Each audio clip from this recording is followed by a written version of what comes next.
Hello everybody, how are we doing today? I wanted to do a quick video on some Pokemon investing advice for 2026, and with 151 and Prismatic Evolutions and Mega Evolutions absolutely going bonkers right now, I thought now was the chance to do a discussion about some stuff that is before their time. And back to when I really got back into the investing and into the Pokemon hobby. So let's get into it. So let's go back in time a little bit. Let's go back to just after COVID and after the 2020-2021 Pokemon boom. So let's talk a little bit about some sets that are doing really, really well, and that I think are going to continue to do well, and that are good buys even at their current price.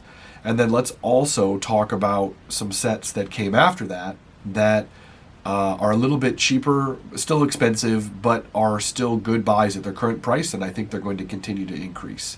So let's start with the obvious. The set that you can always buy and always make money on is Evolving Skies. I don't care what anybody says, it's still the single best set that is not a specialty set that's out there right now. That isn't, the vintage high-end Skyridge and e-reader stuff. Evolving Skies is the single best modern Pokemon non-specialty set out there. You cannot go wrong with Evolving Skies. I don't care when you buy it. I don't care what price you pay. It will always be worth more than what you paid. I still think it's going to go down as the best set ever, and Pokemon still keeps chasing new sets to try to beat it, and I just don't think that will ever happen. I think there are going to be sets that maybe pass it in price eventually, but Evolving Skies will always be worth more year over year over year. Even if it stays stagnant for a while, it will eventually continue to rise in price. So let's start with the easy one. Evolving Skies is an easy buy, always, all the time. And I think their ETBs are actually underpriced right now. As weird as that is to say, but I think they're a really good buy. Let's move next into Brilliant Stars. Brilliant Stars was the first set that really brought me back into the hobby. I did rip some Celebrations, which I now super regret, but Brilliant Stars was like the first set where I truly felt like I was back. I bought a ton of Brilliant Stars. I bought 3 cases of booster boxes, and I ripped them with my sister-in-law, and we had an absolute blast. I didn't get a single Charizard. It was very depressing, but it was so fun. It brought back all my childhood memories, and I adored ripping them. Now, regretting that because I got them at $80 a box, and wow, are they expensive now. We're nearing $400 a box, I think. Maybe even higher than that. I haven't looked in a while. But even now, I still think it's underpriced. That Charizard is awesome. It was really hard to pull. It still is hard to pull, even after the reprints. And the boxes are becoming more and more scarce. Every Sword and Shield set is super underpriced. You cannot go wrong, and I'm going to talk about a couple more after this. But Brilliant Stars had that first Trainer Gallery set. You were getting one in almost every pack.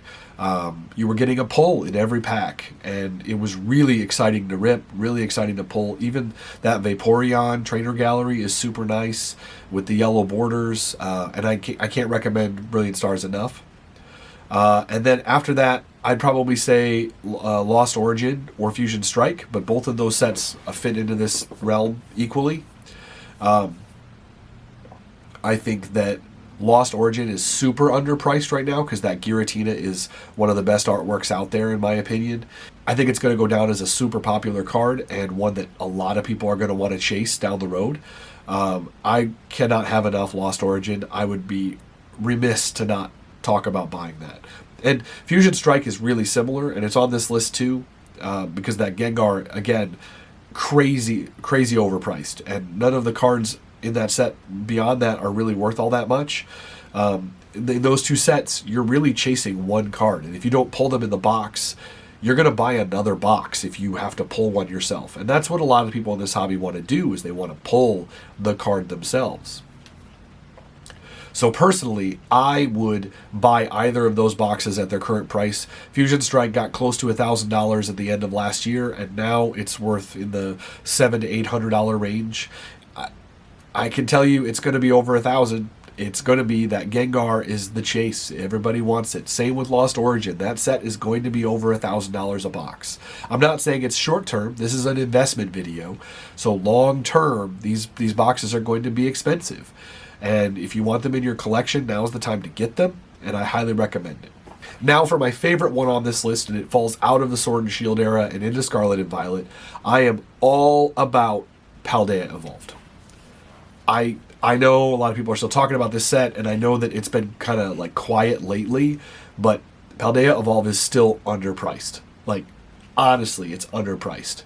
So you can get it at a really good price, and it's got some really nice artworks, really nice chase cards, and I don't think you could go wrong with it, honestly. And it's one that I would be buying right now across the board. All of these sets are super underpriced comparatively to where some of the other boxes have been at this period, and they're all either out of print or right on the edge of being out of print, and you're going to see these cards skyrocket in price. So my recommendation to you is, if you're looking to get these sets and you want to add them to your sealed collection, now's the time to get them before they explode even further.